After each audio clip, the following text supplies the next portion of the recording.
Welcome to the Disha IAS classes. जैसा कि आप जानते हैं मेरा नाम हमना सैयद है और मैंने लास्ट वीक से आपको बताया था इससे पहले वाली क्लास में कि जो है ना दिशा आईएएस क्लासेस की स्टार्टिंग करी है ताकि उन लोगों तक इकोनॉमी में आसान से आसान तरीके से पहुंचा सकूं।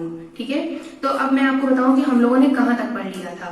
हम लोगों ने कहां तक देख लिया था? मनी देख लिया था, मनी के फंक्शन देख लिए थे, उसके टाइप देख लिए थे, मनी सप्लाई देख ली थी, मनी सप्लाई देख ली थी। आज से जो हम टॉपिक स्टार्ट करने जा रहे हैं, जैसे कि मैंने आपको लास्ट क्लास में बताया था, आज से हम स्टार्ट करेंगे बैंकिंग। नोट्स मेंटेन करते रहिएगा अपने पास आप लोग, जिसके लिए जो है ना आप लोगों को कोई परेशानी ना हो। अपने पास प्लीज इसके नोट्स जो है ना वो मेंटेन करते रहिएगा जब हम आज से पढ़ेंगे बैंकिंग।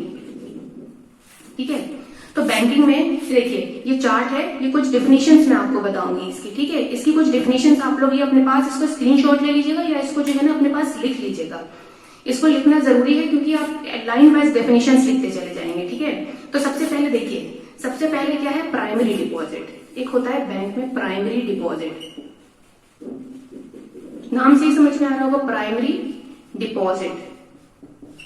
ठीक है, प्राइमरी डिपॉजिट क्या चीजें होती हैं? जब चेक डिपॉजिट होता है, चेक या कैश कोई भी कस्टमर जाके जमा करते हैं तो क्या कहलाता है? Primary deposit.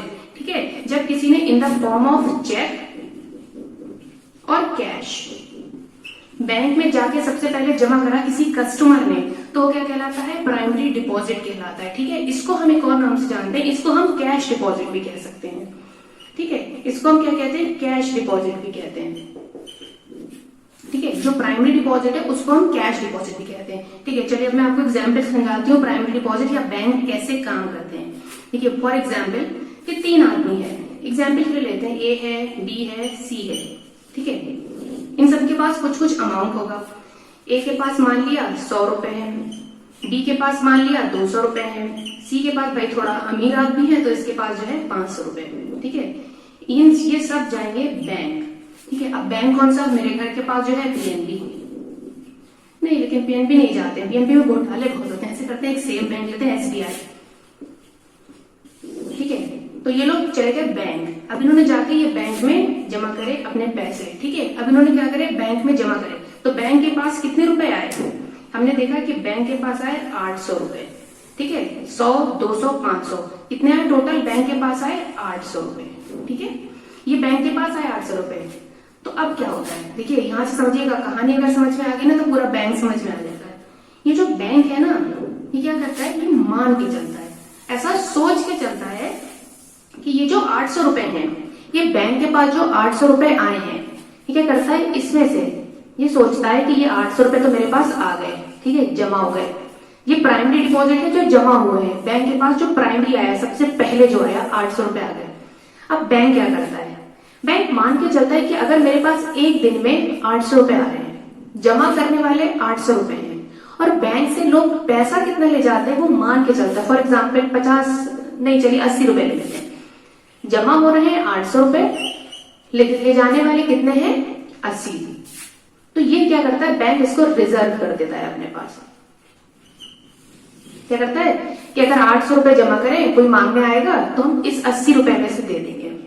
अब देखिएगा बैंक क्या करता है? 80 रुपए तो दे दिए, यहां बचा 720 रुपए। इसको क्या करेगा बैंक? इसको लोन दे देगा। बैंक क्या करेगा? इसको लोन दे देगा।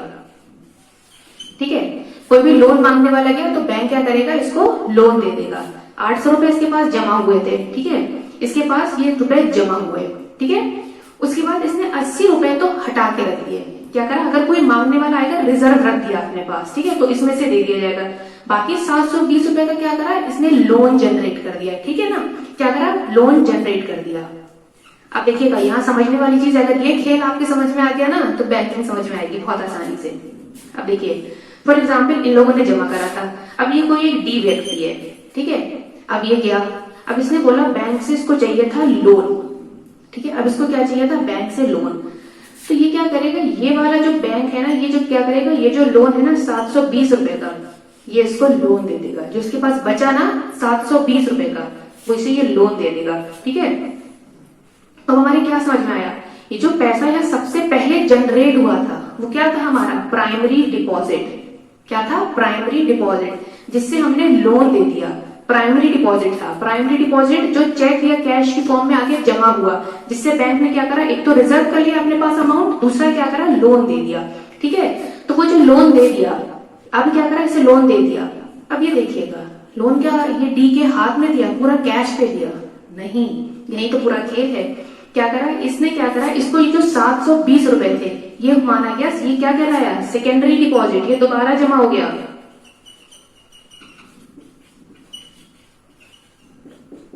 इसी को कहते हैं हम सेकेंडरी डिपॉजिट। ठीक है, प्राइमरी डिपॉजिट से जो जनरेट हुआ, यानी लोन से जनरेट होने वाला डिपॉजिट क्या कहलाता है, सेकेंडरी डिपॉजिट। अब फिर वही बात, इस सेकेंडरी डिपॉजिट का क्या करेगा, इस सेकेंडरी डिपॉजिट का फिर वो लोन दे देगा। यहाँ बचे थे इसके पास जो है कितने, 720 रुपए। ठीक है, 720 रुपए बचे। अब इसका क्या करेगा, इसमें इसका 10% मान लो, कितना हुआ, 72 रुपए, और इधर कितना बचा, लगभग इधर 72 के अंदर बचा 648। ठीक है, ये क्या करा, ये फिर इसने रिजर्व कर लिया। देखिए क्या करा इसने, फिर यहां से रिजर्व कर लिया ये, और फिर इसको क्या करा, लोन दे दिया। तो ये कहानी समझ में आई क्या हो रहा है? देखिए आराम से समझिएगा, कोई टेंशन वाली बात नहीं, बहुत आराम से समझिएगा। क्या था, ये 3-4 व्यक्ति आए बैंक में, इन्होंने पैसा जमा करा। ठीक है, जब बैंक के पास पैसा जमा करा तो बैंक बाय डिफॉल्ट ये मान लेता है कि जितना पैसा जमा हुआ है उतने लोग लेने तो आएंगे नहीं। जैसे एक दिन में 800 रुपए जमा हुआ तो क्या 800 रुपए लोग लेने आ जाएंगे? नहीं, बैंक मान के चलता है अगर 800 रुपए जमा हो तो 10%, मुश्किल से 10% ये मान के चलता है। बैंक कितने का लेता है, 10% का। ठीक है, 10% मान के चलता है, वो अलग कर लेता है, रिजर्व कर लेता है। ठीक है, बाकी का वो लोन जनरेट कर देता है, और लोन भी वो किसी के हाथ में नहीं देता है, कैश नहीं देता है, फिर इसको क्या करता है, ये डिपॉजिट मान लेता है। ठीक है, अब फॉर एग्जाम्पल मैं गई मिश्रा जी के पास, जो हमारे याद आके हो गए ना पीएनबी बैंक वाले, उनके पास क्या था, सेकेंडरी डिपॉजिट था हमारा। उन्होंने क्या करा, फिर इसमें से 72 रुपए रिजर्व कर दिए, फिर 648 रुपीज का लोन दे दिया। इसी तरीके से ये जब तक लोन देते रहते हैं, जब तक ये जीरो ना हो जाए। ठीक है, ध्यान आया, समझ में आई बात क्या हुई, ये ध्यान रखिएगा। ये बहुत ही, अगर आपके समझ में आ गई तो पूरा समझ में आ जाएगा कि बैंक में क्या खेल होता है। ठीक है, देखिए ये सेकेंडरी डिपॉजिट था। अब सेकेंडरी डिपॉजिट को हम क्या कहते हैं, डेरिवेटिव डिपॉजिट भी कहते हैं। इसी के लिए टर्म यूज होता है डेरिवेटिव।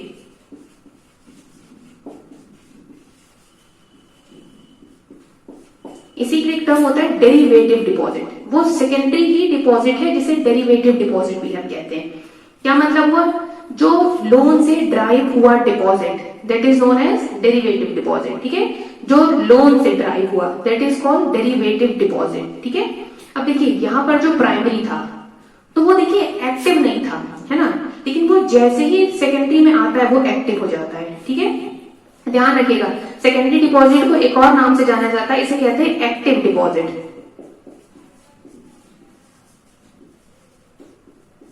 तो अगर ये यहां पर एक्टिव हुआ तो यहां पर ये एक्टिव नहीं था, तो इसे हम क्या कह सकते हैं, इसे हम कह सकते हैं पैसिव डिपॉजिट।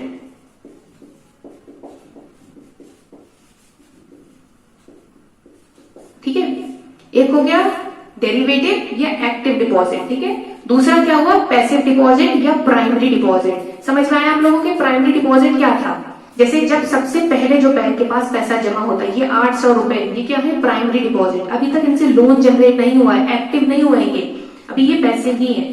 जैसे ये एक्टिव हुए, इनसे लोन दिया गया, तो ये क्या कहलाएगा, सेकेंडरी डिपॉजिट कहला दिया गया। ठीक है, अब आपकी बात समझ में आ गई होगी। अब जैसे मैंने आपको बताया था एक टर्म है डिमांड डिपॉजिट, अब यहां पर वो टर्म देखिएगा, डिमांड डिपॉजिट। डिमांड डिपॉजिट क्या मतलब है, डिमांड किस चीज की, अब चाहे वो प्राइमरी डिपॉजिट हो चाहे वो सेकेंडरी डिपॉजिट हो, अगर इन सबको मिला दिया जाए तो क्या बनता है, डिमांड डिपॉजिट बनता है। अगर हम मिला दें इसमें प्राइमरी डिपॉजिट, क्या मिला दें, primary deposit plus secondary deposit.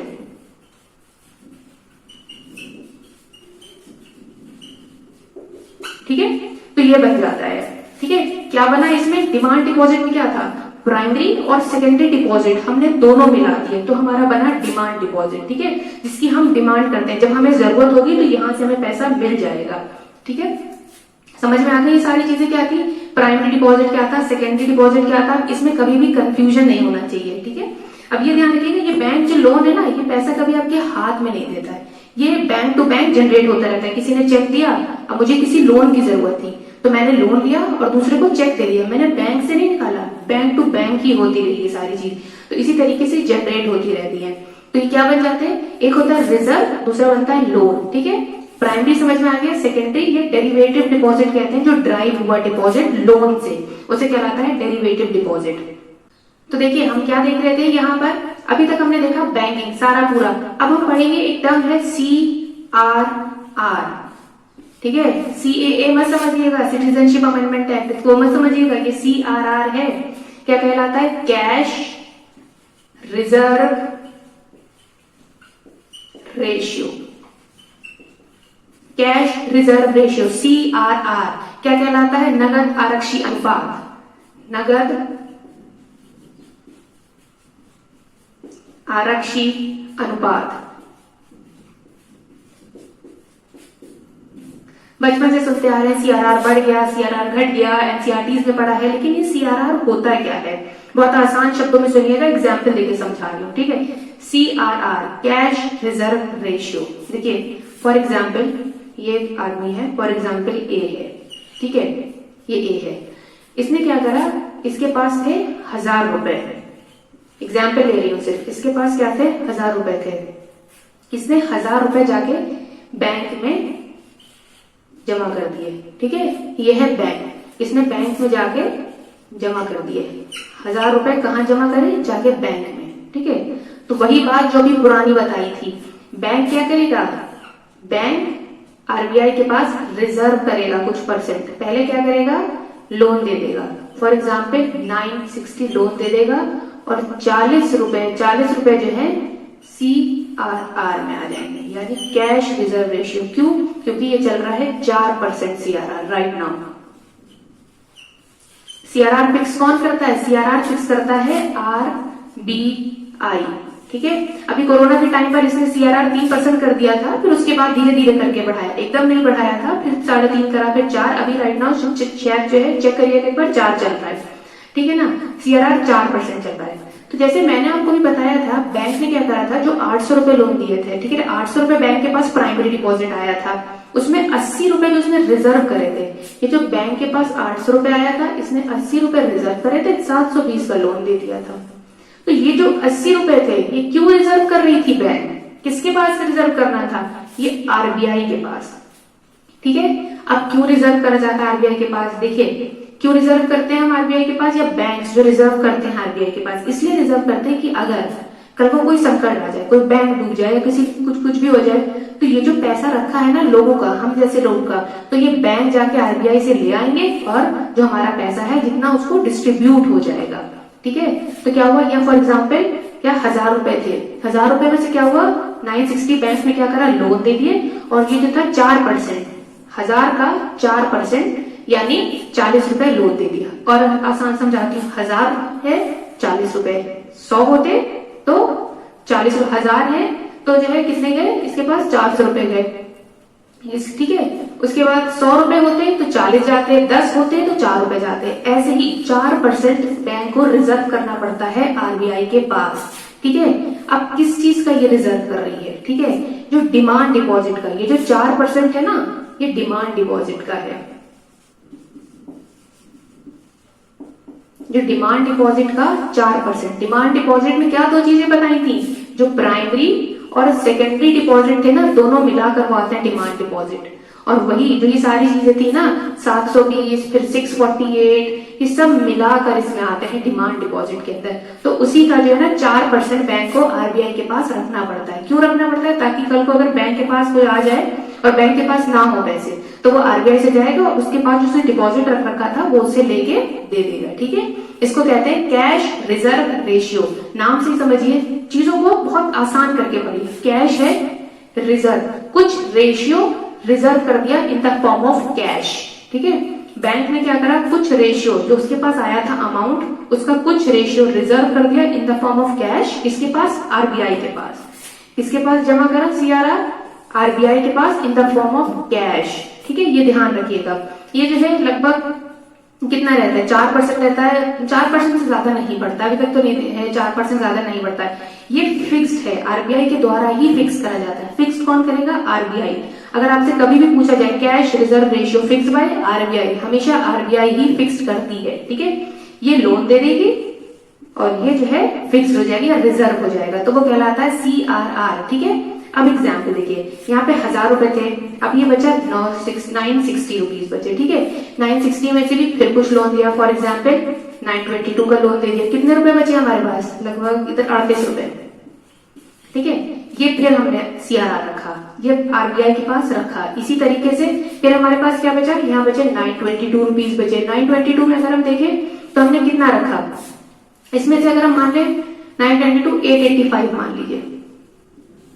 ये सब अपनी ऐसी बता रही हूँ, आप कोई भी नंबर ले सकते हैं, समझने के लिए बता रही हूँ। फिर यहाँ कितना बचा, इसका 4% 37 रुपीज। इसी तरीके से ये जो है ना 40, 38, 37, अगर इन सबको हम जोड़ दें, इन सबको अगर मिला दिया जाए तो क्या बनता है, ये बनता है कुशन मनी। क्या कहलाता है, कुशन मनी। लास्ट में जितना CRR बनता है, पूरे CRR को अगर आरबीआई जोड़ लेता है तो वो कहलाता है कुशन मनी। और ये कुशन मनी भी किसके पास होता है, सबको ऐड कर देते हैं, जितने ये CRR हुए ना सबको ऐड कर देते हैं, ये कहलाता है कुशन मनी। कुशन मनी किसके पास होते हैं, ये कुशन मनी आरबीआई के पास होती है, ठीक है। ये कुशन मनी भी आरबीआई के ही पास होती है, ठीक है। अब इसको जब आरबीआई ही रखता है तो ये लीगल हुआ ना, तो इसको हम लीगल रिजर्व रेशियो भी कहलाता है। ये जो CRR है ना, अगर आपसे कभी कोई पूछे लीगल रिजर्व रेशियो या कुशन मनी, ये सारे टर्म CRR से ही जुड़े हुए हैं। ये सारे टर्म जो है ना आरबीआई से ही जुड़े हुए हैं। लीगल रिजर्व रेशियो, ठीक है, लीगल रिजर्व रेशियो, इसी को कहते हैं कुशन मनी। अब बैठ गया आरबीआई, इसके बाद कुशन है, बैठ गया, पैसा सब रख के बैठ गया, कुशन मनी, ठीक है। तो वो होती है कुशन मनी, इसी को कहते हैं। अब ये लीगल है आरबीआई के लिए, तो आरबीआई जो है ना इसको कहते हैं लीगल रिजर्व रेशियो भी हम कहते हैं। क्या कहलाता है, लीगल रिजर्व रेशियो। अब ध्यान रखिएगा, CRR आपको बहुत आसान टर्म में बता दिया है, उम्मीद है कि आप लोगों के समझ में आ गया होगा। अब आगे की जो सारी जो आपको टेबल दिखाई थी अभी सबसे पहले, उसकी सारी टर्म जो है ना आने वाले आगे क्लासेस में हम कंप्लीट कर लेंगे। ये अपने पास आप लोग जो है ना जरूर बना लीजिएगा। बहुत आसान तरीके से प्रयास कर रही हूँ कि आप लोगों को समझा सकूं, क्योंकि मुझे बहुत दिक्कत हुई थी सब पढ़ने में, समझने में, तो मैं चाहती हूँ कि आप लोगों को वो दिक्कत ना आए, ठीक है। अपने पास इसको बना लीजिएगा और मैं चाहती हूँ कि आने वाले क्लासेस में आप लोग मेरा बहुत ज्यादा सहयोग करें और मैं इसको आगे और बढ़ाना चाहूंगी। अब इस चीज को CRR हो गया, सारी चीजों के, अब इसको नोट्स मेंटेन कर लीजिएगा अपने पास, आप चार्ट की फॉर्म में बना के रख लीजिएगा ताकि कोई भी परेशानी ना हो। बाकी जो सबसे पहले चार्ट दिखाया था, जो डेफिनेशंस रह गई हैं, उसको डेफिनेशन नेक्स्ट क्लास में हम कंटिन्यू करेंगे, ठीक है। जब तक के लिए पढ़िए, अपना ध्यान रखिए, थैंक यू।